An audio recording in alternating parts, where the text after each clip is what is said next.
السلام علیکم دوستو، آج کی کہانی کا نام ہے دھوکے کی سزا۔ ایک لڑکا پہاڑوں پر رہتا تھا۔ اس کے پاس بہت زیادہ انڈے دینے والی مرغیاں تھیں اور وہ روزانہ انڈے فروخت کر کے جو کماتا اس سے اپنے گھر کے لیے راشن خریدتا۔ اس نے پہاڑ پر مرغیوں کے لیے ایک خوبصورت باڑہ بنایا تھا۔ ایک دن ایک لومڑی کھانے کی تلاش میں ادھر آ نکلی۔ لومڑی نے دیکھا کہ ایک جگہ بہت سی مرغیاں ہیں۔ لومڑی کے منہ میں پانی بھر آیا۔ لڑکا انڈے فروخت کرنے گیا تھا۔ لومڑی نے موقع کا فائدہ اٹھایا اور مرغیوں پر حملہ کر دیا اور ایک مرغی کو کھا گئی۔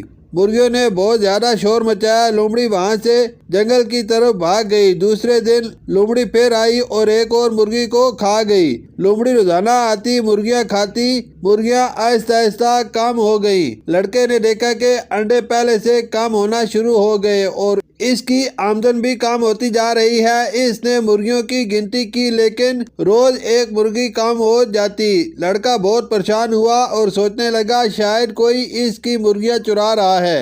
اس نے مرغیوں کی حفاظت کے لیے 2 کتے خریدے۔ ایک کا نام ڈبو اور دوسرے کا نام بلیکو تھا۔ اب لڑکا انڈے فروخت کرنے جاتا، بلیکو مرغیوں کی حفاظت کے لیے چھوڑ جاتا اور ڈبو کو لڑکا ساتھ لے جاتا۔ لڑکا اور ڈبو پہاڑوں کے رستے سے گزر کر ایک آبادی میں پہنچتے جہاں وہ انڈے فروخت کرتے تھے۔ ایک دن لومڑی آئی اور اس نے دیکھا کہ مرغیوں کے مالک نے مرغیوں کی حفاظت کے لیے کتا رکھ لیا، لیکن بلیکو بالکل بھی اپنے مالک کا وفادار نہ تھا۔ لومڑی نے دیکھا کہ بلیکو خود ایک مرغی کھا رہا تھا تو لومڑی سمجھ گئی کہ اب اسے مرغیاں کھانے سے کوئی بھی نہیں روک سکتا۔ لومڑی نے بلیکو سے کہا تم اپنے مالک کے وفادار نہیں، میں تمہارے مالک کو بتاؤں گی۔ تو بلیکو نے لومڑی سے کہا کہ نہیں، تم ایسا نہ کرنا، اگر تم چاہو تو تم بھی مرغی کھا سکتی ہو، ہم دونوں مل کر مرغیاں کھایا کریں گے۔ آہستہ آہستہ مرغیاں اور کم ہوتی گئی تو لڑکے نے خود اپنی مرغیوں کی حفاظت کرنے کا سوچا۔ مرغیاں کم ہونے کی وجہ سے انڈے بھی کم ہو گئے اور لڑکے کی آمدن بھی کم ہو گئی۔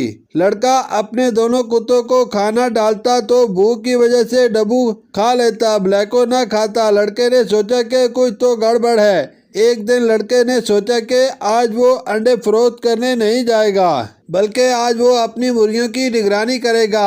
آخر اس کی مرغیاں چراتا کون ہے؟ لڑکا اپنی بندوق لے کر پاس ہی جھاڑیوں میں چھپ گیا اور ڈبو بھی لڑکے کے ساتھ جھاڑیوں میں چھپ کر مرغیوں کی نگرانی کرنے لگے۔ بلیکو نے دیکھا کہ لڑکا اور ڈبو روزانہ کی طرح انڈے فروخت کرنے گئے ہیں، کیوں نہ آج پھر مرغی کے گوشت سے ناشتہ کیا جائے۔ بلیکو نے مرغی کو مار کر کھا لیا اور اتنی دیر میں لومڑی بھی وہاں پہنچ گئی۔ بلیکو مرغی کو کھا کر آرام سے بیٹھ گیا اور لومڑی مرغیوں کو کھانے کے لیے آگے بڑھی تو لڑکے نے دیکھا کہ بلیکو بالکل بھی مرغیوں کی حفاظت نہیں کر رہا تھا۔ لڑکا سمجھ گیا کہ اس کی مرغیاں کون کھاتا ہے۔ لڑکا اور ڈبو جھاڑیوں سے باہر آئے تو بلیکو نے لڑکے کو دیکھ کر فوراً لڑکے سے کہا کہ لومڑی ہماری مرغیاں کھاتی ہے، میں نے بڑی کوشش کی لیکن اسے روکنے میں ناکام رہا۔ لڑکے نے اسی وقت بندوق سے گولی چلائی اور لومڑی کو مار دیا اور لڑکے نے بلیکو سے کہا تم ایک دھوکے باز ہو، تم بالکل بھی وفادار نہیں اور مجھے نقصان پہنچاتے ہو۔